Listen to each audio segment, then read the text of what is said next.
I logged into my daughter's college fund on a Wednesday afternoon, expecting to see a number I'd watched grow for 12 careful years. Instead, I saw 0. I sat with that number for a long moment, certain it was some kind of display error, a glitch, anything other than what it actually was. Reina is 16. That account represented every extra shift I'd picked up since she was 4 years old, every birthday check I'd redirected instead of spent, every small sacrifice that had quietly compounded into $80,000 meant to give her a future I never fully had access to myself. I called my sister Paulette before I called anyone else, because some instinct told me she'd know something, even before I had a reason to think that. She answered on the second ring, and when I told her the balance was gone, she didn't sound surprised. She sounded prepared. "I moved it," she said, calm in a way that made my stomach drop before she even finished the sentence. "Into Milo's 529. The money's better spent on a child with a future." I didn't say anything for a moment, because I was trying to understand how those two facts fit together. My daughter, focused and disciplined, already researching scholarship programs at 16. Paulette's implication that she somehow wasn't the child with a future in this equation. Then I remembered something I hadn't thought about in years. During a health scare 4 years earlier, I'd added Paulette as a joint owner on Reina's account, a practical decision made from a hospital waiting room in case anything happened to me and someone needed emergency access. I'd never removed her. I'd never had a reason to think I'd need to. I hung up and called the plan administrator immediately, not for an explanation, just to freeze the account before anything else could move.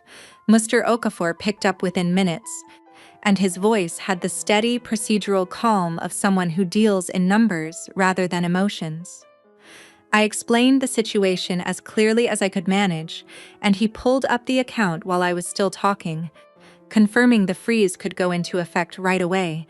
Then he went quiet for a moment, scrolling. "The $80,000 transfer is the most recent entry," he said slowly, "but it's not the only one." I asked him what he meant.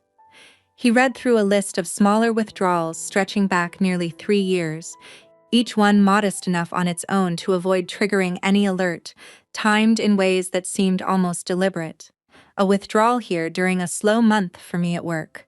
Another during a stretch when I was consumed with caring for our aging mother and barely glancing at anything beyond the essentials.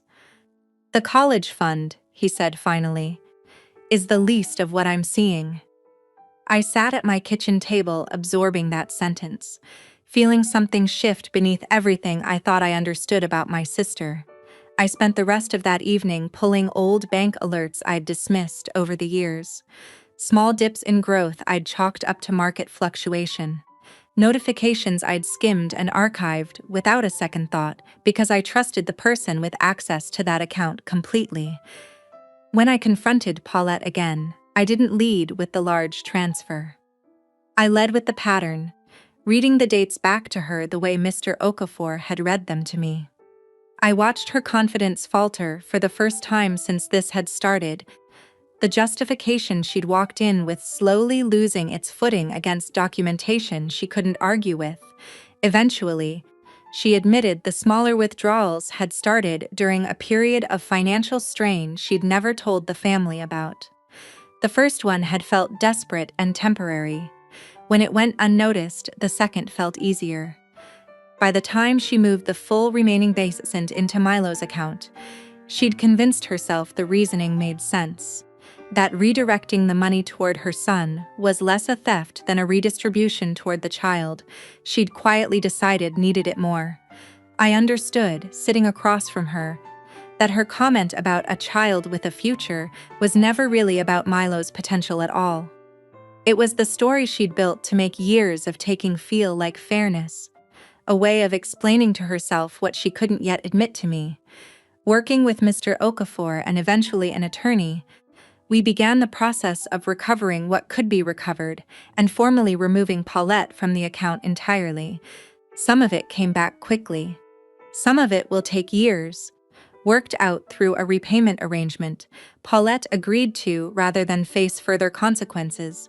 Rhina's fund is smaller now than it was a month ago, but it's growing again. This time under an account structure I check regularly instead of one I trusted blindly for years. My relationship with Paulette hasn't returned to what it was, and I'm not sure it should. What I've learned isn't really about the money, though the money mattered enormously. It's that access given freely, especially to people we love, still requires attention, because the people closest to us are often the only ones positioned to take advantage of the exact moments we're too busy trusting them to look closely.